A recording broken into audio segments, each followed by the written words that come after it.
Good evening and welcome to Creatively Speaking. My guests this evening are no strangers to this audience. They're back again, although they've never been on the show together before, so this will be an interesting program and an update with each of these wonderful people. We have author and editor Rosemary Herbert and musician Kevin Hubbard. First up is Rosemary Herbert. Rosemary Herbert is a former reference librarian at Harvard University who created a course on detective fiction at Tufts University. She's probably best known in this part of the country as the Books and Gardens editor at the Boston Herald. She has edited the Oxford Companion to Crime and Mystery Writing, the Oxford Book of American Detective Stories with Tony Hillerman. Are you noticing a theme here? Murder on Deck, Shipboard and Shoreline Mystery Stories, and 12 American Crime Stories. She is also the author of The Fatal Art of Entertainment, Interviews with Mystery Writers. Her latest book, I love this title, Who Done It? A Who's Who in Crime and Mystery Writing, has an introduction by none other than Dennis Lehane. This is the ultimate book for mystery buffs. It answers virtually every question readers could have about characters and authors. It's an amazing accomplishment and probably the ultimate gift for mystery lovers. And she has a new project that she's going to tell us about. I'm delighted to have Rosemary Herbert join me again on Creatively Speaking. Welcome back, Rosemary. Thanks for having me. Oh, it's such fun to have you. There's always a murder afoot. Yeah, that's true. Not in real life. A few hundred of them, actually. Yes, Yeah. exactly. Well, this new book is wonderful. Where did this idea come from for Who Done It? Well, I had done the Oxford Companion to Crime and Mystery Writing, as you know, and Oxford University Press actually invited me to come up with what they called a people book. And they said, we'd love it if you would put together a volume that brings together characters, authors, and importantly, character types in crime and mystery fiction. You know, in many Who's Who's, you just get names. Agatha Christie, Hercule Poirot, whatever it might be. But here you can also look up character types. So I think that's kind of fun. For instance, you can look up the culinary sleuth, the culinary sleuth. So that if you have a friend who loves to cook and loves mysteries, you can get some ideas of who writes mysteries with that kind of cooking and recipes and ingredients involved. Or you can look up another favorite character type, like say the judge. Or you can even look up animals in detective fiction. I know that would appeal to you. Yes, it would. You know me well. But what a great idea, because when you want to get a gift for someone, you can use this as a reference. It's not only a fun read, but it also makes a great gift idea. Well, I like it because I would like to include in my book as many names and characters, names of authors and characters as I can, and give credit to this huge, huge field of people who are so accomplished. And you know, there's such a population explosion of crime and mystery writers in the latter part of the 20th century and the early years of this new one, that it's hard to get them in a volume. You'd have to have a multi-volume set or a doorstopper volume in order to get every name in. So when you have an entry like this, you get to mention several people who write about judges or cats or courtroom scenes or con artists or whatever it might be. It's amazing. What do you think stirs the interest in mysteries and detective stories and murders? Well, I think this has been said before, particularly by people like P.D. James.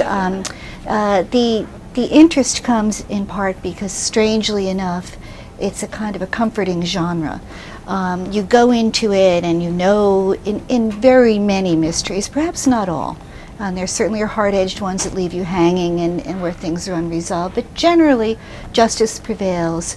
And even in the hard-boiled books where perhaps more things are left uneasy at the end, we still have faith throughout the journey that we take with the author or the character that someone is on the path to try to rectify the wrongs in the world. Of course, in today's day and age, it's very comforting to be able to look at something where there's a hope that justice will be done and that right will prevail. So. That's true. There must be great satisfaction for the reader in that. I guess some people prefer comedy and others will go looking for a good, you know, how much worse can it get? Oh, let's see, and let's see it get resolved. It's an interesting point.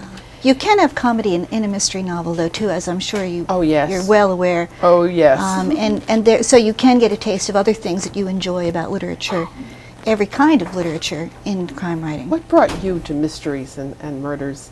Oh, it was, I'm sure it was when I was a young girl, probably about 8 or 10 years old, and my best friend's mother gave me a copy of The Adventures of Sherlock Holmes. Now, up until then, I'd been also looking at Nancy Drew books and enjoying them very much. But something about the world that he created just drew me in a way that nothing else had before. It was a little bit over my head, and I liked that too because it was a challenge. I was a young reader for that sort of thing. There seems to be quite a group of fans of Sherlock Holmes. They seem to find, I mean, it's amazing to me how involved they can get, little intricacies of each story. Oh yeah, and all kinds of speculations about the characters, you know, was Watson actually a woman, you know, crazy things. I've been to some Sherlockian meetings where people have figured out the weather patterns that are in the stories and whether they were accurate or not to the day. Poor the man actual must be day rolling of in the his book is grave supposed after to be having set. written that and discovered that, you know, Or the moon couldn't have risen on those two occasions in the same story. Something was wrong astronomically. You know, I mean, it's really going a little overboard, perhaps. You have a wonderful surprise for your readers. You're working on your very first novel. Tell me about it. Well, I'm having a ball. For years, I've done books about crime and mystery writing, and starting on New Year's Day this year, it wasn't a New Year's resolution. It just happened to be a free day. I just decided I'm going to do it. And I started putting together a book that has an underdog sleuth.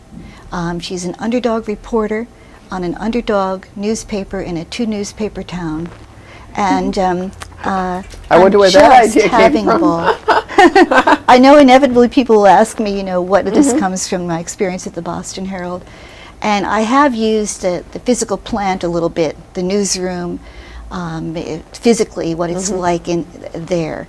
But basically the characters, the order of command and everything else are completely made up. But what is not made up, and what I've distinctly taken from the Herald, is a sense of energy, urgency, the times of day when the deadlines come and what it feels like. I hope I'm getting across the feel of that. And also my enthusiasm for the place. It's really a great workplace, fun workplace. Oh, that's really great. But what a fun read this is going to be. I can't wait. I hope so. One of the things I'm enjoying most too is writing the newspaper coverage myself for both newspapers. Oh, that's right. You do have to create it for both of them. For the competitor and the newspaper that my sleuth is on, and she's So how does that reporter. feel, and how does that work? I mean, if you're also writing for, do you feel competitive within yourself? Are you putting on two different hats and turning into two different people as you write it, in a sense? I think I feel my sense of humor about it and my sense of examination of what goes on in the news. The same incident can be seen different ways by different reporters, or different quotes or different parts of quotes are selected. And they can make the interpretation of the facts seem a little bit different, depending on how they're reported. Your slant. So and it's an important thing for any reporter to be very careful to be as direct and fair about it as possible. So I think even while my people on both newspapers have good intentions and that no one's trying to skew anything, even within that, the readers come away with a different sense sometimes. And I think that's important to show. It's interesting. Makes you think about what, you know, how factual are the facts. Even when you're careful, you'll find that readers will skew things. Is that helping to drive the storyline? Absolutely, I'm having a ball. Every time I take her back to the newsroom, I'm thrilled. Oh, that's great. Where is she going besides the newsroom? It's a case with a missing mom from Newton. I live in Newton. Oh, perfect. So it's, you know, they tell you write what you know. Well, I write what I know. But as I say, the people in the newspaper world that I have are made up, and it's an edgier job environment in terms of personalities than I'm experiencing at the Herald. I'm having a great time there. Oh, I'm sure you are. You wouldn't be there as long as you are. You're also the Gardens editor. Right. I write every week a garden destination column, and I regard that as a kind of combination of some garden knowledge, but also it's a little bit like travel writing because you're letting people know what's in that destination. And I have a colleague, Andy Tomalonis, who writes the Dirt Cheap Gardener column, which is always paired with mine. And so he's the sort of hands-on, you know, on a budget, here's what you can do or what you should know, or a great garden source. So it's kind of a neat combination, I think. The two And of yours us. is kind of almost the fantasy. Go and see Yeah. the ultimate. Yeah. What will you find? And it's very timely. I think of it as timely in that if you go to this garden this week, I'm thinking of the week when it appears in the paper, this is what you're likely to see. This is what you can take away from that garden as an idea for your own backyard. Even if it's a great big fancy garden, what can you learn about a particular kind of planting or shade gardening or whatever it might be? And that's so different from the mystery writing. Unless you have somebody buried in the garden. I mean, you know, it's... I think, well, that's an idea. That'll be my next one. Uh-oh. But I think that in some ways, you still, as a writer, you know, the writing experience is thinking about what is the telling detail. You have to do that in a mystery. You have to do that in any piece of journalism, including garden writing. Sure. What's the thing you can take away? You can't write about every single thing in that scene. So what are the telling details in that scene? And so you're still using some of the same skills. And of course, you're trying to create a beautiful whole in its own way, in words. And you're also the book's editor. It Yeah. must be so exciting and so frustrating for a bookaholic. They don't give you nearly enough space.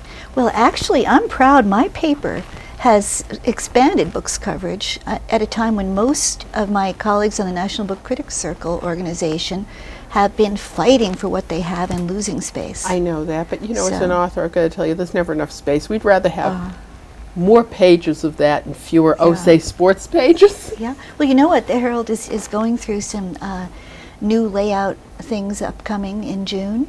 And I think there's going to be some more opportunities there for more bits of book coverage and entertainment coverage as well. Fabulous. My favorite section. So I'm kind of looking forward to that. I think we're going to have some places where we can slip in some more authors and more exciting things that have buzz around them, or maybe with luck we'll create the buzz. Super. So yeah, Exciting I hope so. stuff. Yeah. I'm so glad you're back with us again, Rosemary. You Oh, have to come thanks for back having me. again and join us again. We want to hear what else you're doing. We want to hear more about the novel. Yeah. Thank Come you. back with the novel. I hope. I hope. Lots of good stuff. Yeah. Thanks so much for joining us. And if you'll wait right there, we'll be back in just a moment with Kevin Hubbard. With temperatures outside of just 85 degrees, even with the windows left open, your car can heat up to over 120 degrees in less than 20 minutes. It's not a place you would lock yourself, so what about your dog? Extreme heat can cause your dog to become ill and ultimately die. When it's hot outside, be kind to your dog. Never leave your dog alone in a parked car. A message from the American Kennel Club.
Welcome back to Creatively Speaking. You've been listening to the music of Kevin Hubbard. Duxbury native Kevin Hubbard began playing the guitar at the age of 18, dividing his energies among rock, jazz, and classical styles. His formal training at the time included private lessons with award-winning composer and jazz guitarist Whitman Brown.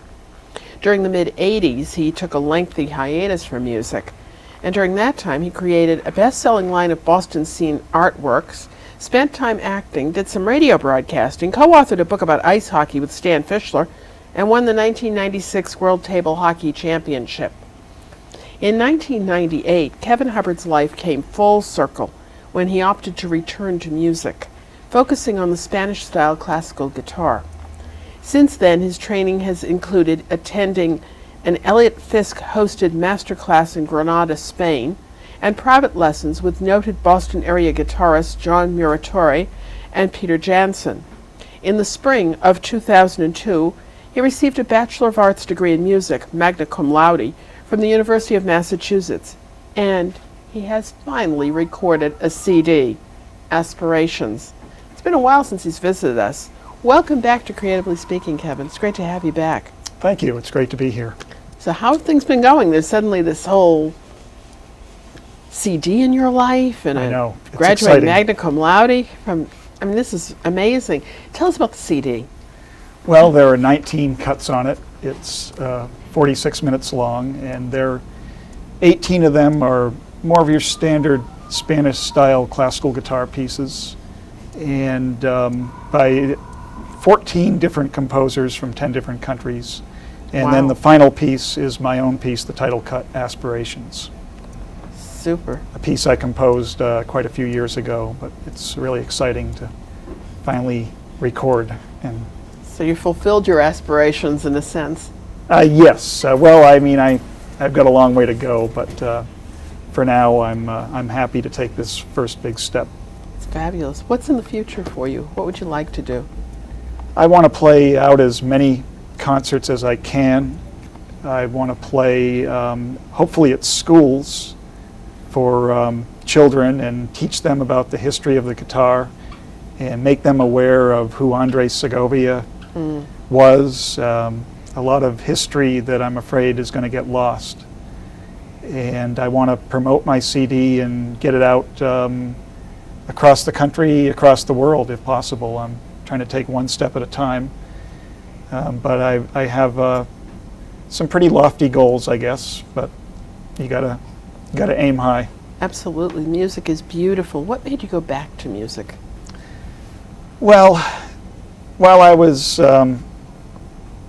experiencing other careers, I always felt like it was unfinished business and it was on the back burner. And finally in 1998, a situation came up where I had a lot of time to practice again, and I was being encouraged by a friend at the time to get back into playing, and I did, and I've been pursuing it seriously ever since. And it was also in 1998 who I met the woman who became my wife, Andrea, and she is a professional singer, and she's been a big influence and inspiration on me as well.